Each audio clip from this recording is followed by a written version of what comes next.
Assalamualaikum warahmatullahi wabarakatuh. Yang saya hormati Bapak Sultan Mas'ud selaku dosen pengampu mata kuliah studi Al-Quran. Pertama-tama, marilah kita panjatkan puja dan puji syukur atas kehadirat Allah Subhanahu wa Ta'ala yang telah memberikan kita rahmat, hidayah, serta kesehatan, sehingga saya dapat menyelesaikan tugas ujian tengah semester ini. Dan tak lupa, sholawat serta salam tetap terlimpahkan kepada junjungan kita Nabi besar Muhammad SAW.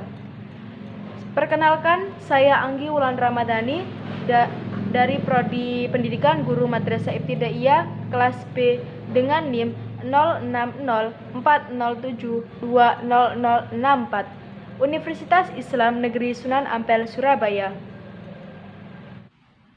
Sebelum membahas mengenai materi, saya akan membacakan apa saja materi-materi yang akan dibahas.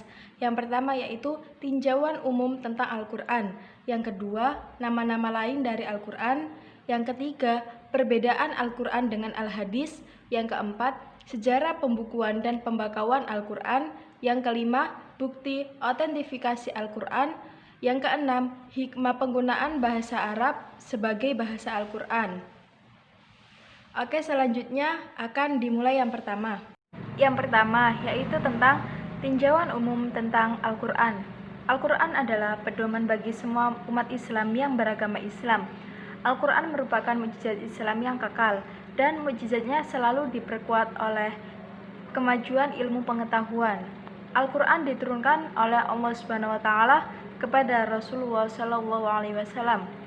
Al-Quran disampaikan kepada para sahabat yang mana bahasa yang digunakan merupakan bahasa Arab yang digunakan sehari-hari oleh para sahabat sehingga mudah dipahami.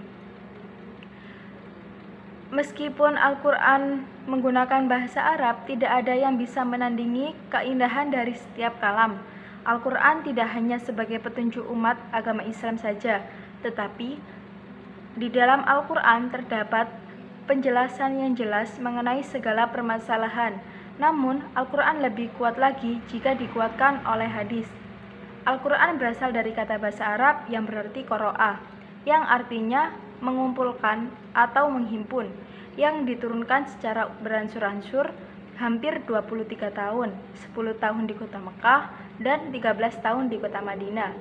Jadi secara garis besar, Al-Quran adalah kalamullah yang diturunkan kepada Nabi Muhammad SAW melalui malaikat Jibril secara mutawatir dan bernilai bagi yang membaca.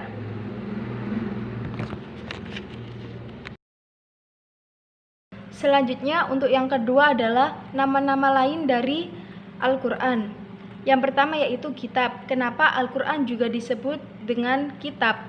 Karena di surat Al-Anbiya juga dijelaskan pada ayat 10 yang berbunyi Bismillahirrahmanirrahim. Laqad anzalna ilaikum kitaban fihi dzikrukum afala ta'qilun. Yang artinya sesungguhnya telah kami turunkan kepada kamu sebuah kitab yang di dalamnya terdapat sebab-sebab kemuliaan bagimu. Maka apakah kamu tiada memahaminya? Yang kedua, kenapa juga disebut dengan Al-Furqan? Karena di surat Al-Furqan pada ayat pertama juga dijelaskan yang berbunyi Bismillahirrahmanirrahim. Tabarakalladzi nazzala al-furqana 'ala 'abdihi liyakuna lil 'alamina nadhira.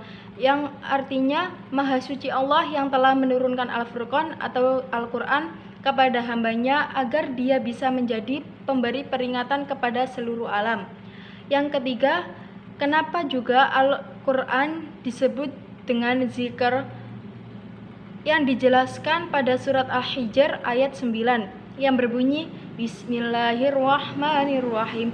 Inna nahnu nazzalna dzikra wa inna lahu lahafidun. Yang artinya sesungguhnya kamilah yang menurunkan az-zikr atau Al-Quran dan sesungguhnya kami benar-benar memeliharanya.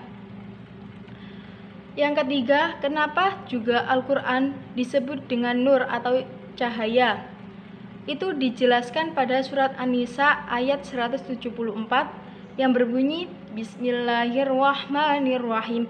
Ya ayyuhan nasu qad ja'akum burhanum mir rabbikum wa anzalna ilaikum nuram mubina. Yang artinya, hai manusia, sesungguhnya telah datang kepadamu bukti kebenaran dari Tuhanmu, Muhammad dengan mukjizatnya, dan telah kami turunkan kepadamu cahaya yang terang benderang, yaitu Al-Quran.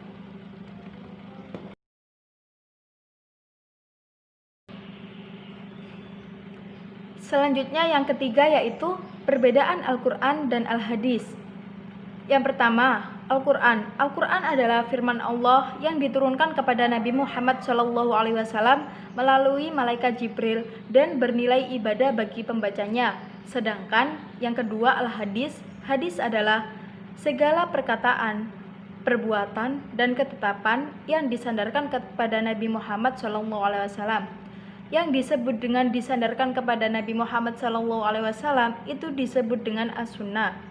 Yang ketiga, Al-Quran ialah kalam Allah yang diwahyukan kepada Nabi beserta lafalnya. Sedangkan yang keempat, Al-Hadis itu menggunakan bahasa sendiri atau bahasa yang mendengarkan Nabi Muhammad SAW. Yang kelima, macam-macam Al-Hadis. Macam-macam Al-Hadis ini dibagi menjadi dua, yaitu yang pertama hadis nabawi dan yang kedua itu hadis qudsi. Hadis nabawi adalah segala kata atau ucapan, perbuatan atau ketetapan yang disandarkan kepada Nabi Muhammad SAW, baik diperoleh dari pendengaran secara sadar atau tidak sadar. Yang kedua yaitu hadis qudsi. Hadis qudsi adalah menjelaskan bahwa Nabi meriwayatkan kalam Allah menggunakan bahasa Nabi sendiri. Bila seseorang meriwayatkan hadis qudsi, maka ia meriwayatkan dari Rasulullah dan disandarkan kepada Allah Subhanahu wa taala. Selanjutnya yang keempat adalah sejarah pembukuan dan pembakawan Al-Quran. Yang pertama yaitu pengumpulan Al-Quran pada zaman Rasulullah. Sejak pertama turunnya Al-Quran, Allah memelihara Al-Quran dengan memudahkan Nabi membaca dan menghafalnya. Bagian-bagian Al-Quran yang telah diwahyukan kepada Nabi Muhammad SAW itu dipelihara dalam hafalan Nabi dan disampaikan kepada para sahabat. Selanjutnya, para sahabat mengingatnya dalam hati dan menyampaikannya kepada sahabat yang lain. Cara yang kedua yaitu dalam upaya pemeliharaan Al-Quran di masa Nabi Muhammad SAW adalah dengan cara penulisan. Nabi Muhammad SAW menunjuk para sahabat sebagai penulis wahyu yaitu 4 khalifah. Yang pertama Muawiyah, yang kedua Ubay bin Ka'ab dan Yazid bin Thabit, dan yang ketiga Abdullah bin Mas'ud, dan yang terakhir adalah Abu Abbas al-Asari. Ayat-ayat Al-Quran itu ditulis di atas berbagai macam benda, yaitu seperti lempengan batu, potongan tulang belulang, kulit binatang, pelepah kurma, dan lain sebagainya. Dan yang kedua adalah pengumpulan Al-Quran pada Abu Bakar radhiyallahu an. Ketika Rasulullah SAW wafat dan kekhalifaan jatuh ke tangan Abu Bakar, dalam kepemimpinan Abu Bakar terjadi peristiwa besar, yakni kemurtadan sebagai orang Islam dan pembangkangan pembayar zakat. Abu Bakar mengambil tindakan dengan cara mengirim pasukan yang dipimpin oleh Khalid bin Walid untuk menghadapi orang-orang yang murtad itu. Maka terjadilah perang Yamah pada tahun 12 Hijriah. Peperangan tersebut menewaskan sekitar 70 para qori dan hufaz. Kemudian Umar menyusulkan kepada Abu Bakar untuk membukukan Al-Quran yang masih berserakan ke dalam satu mushaf. Abu Bakar menyerahkan urusan tersebut kepada Zaid bin Thabit. Pada awalnya Zaid bin Thabit menolaknya dikarenakan pembukuan Al-Quran itu tidak pernah dilakukan pada masa Rasulullah. Zaid bin Thabit dengan kecerdasannya mengumpulkan Al-Quran dengan berpegang teguh terhadap para hufaz yang masih tersisa dan tulis-tulisan yang tadinya ditulis oleh Zaid atas perintah Rasulullah. Zaid menyerahkan hasil penyusunannya kepada Abu Bakar dan beliau menyimpannya sampai wafat.